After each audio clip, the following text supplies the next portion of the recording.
Have you ever tried to swing a golf club or try to impress somebody, say like, hey, I'm just messing around, I'm gonna try and swing this and hit something, and you've just failed horribly, and then you understand that it's actually a lot harder than it looks?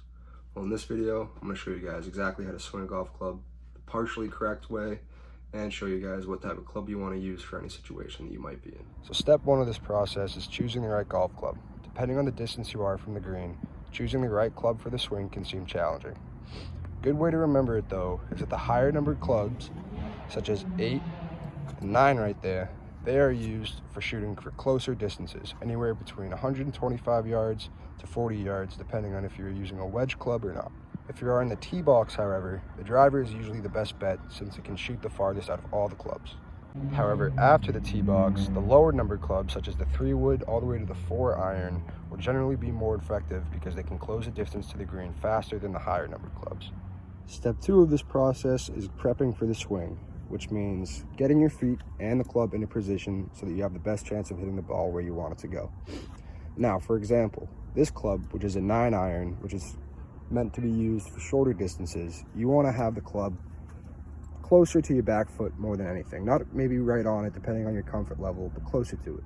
Now for the driver, you want to have a wider stance between your feet, and you want the club to be kind of in line or maybe a little bit farther out than your left foot or right foot, depending on which way you shoot. Another little tip that I have for you guys is to get your feet into position with the ball before you even start to try and get the swing in line with it. This is because when you start to come on the swing, you want to have your complete focus coming down on the ball, and you don't have to worry about your feet getting it back into position and all that jazz before it's too late. So for step 3, before you even get to the club and the ball, you want to take a few practice swings.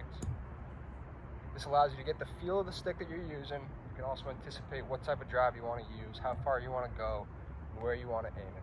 So get you comfortable with the club that you're using, and so on. Now to move on for hand positioning, I like to shoot it like this. So I kind of like point my fingers like you're shooting a finger gun.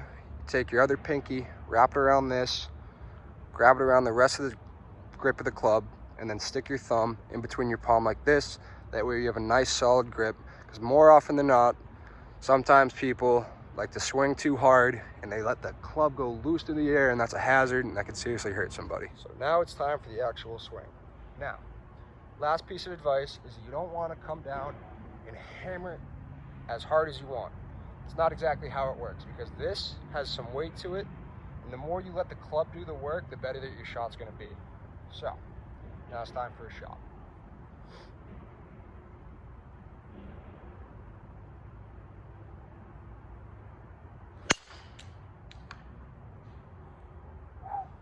So to cap all this off, practice is the most important part of everything.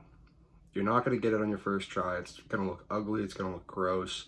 Even watching my own video back, I can probably tell you 20 things that I did wrong with that. But the point of this is just a basic instruction on how to do it. And if you practice it more and more you'll have it down. Now this is where you try it on your own. Try these next steps next time you go out, and you might just see some improvements. Thanks for watching, everybody, and good luck. I believe in you.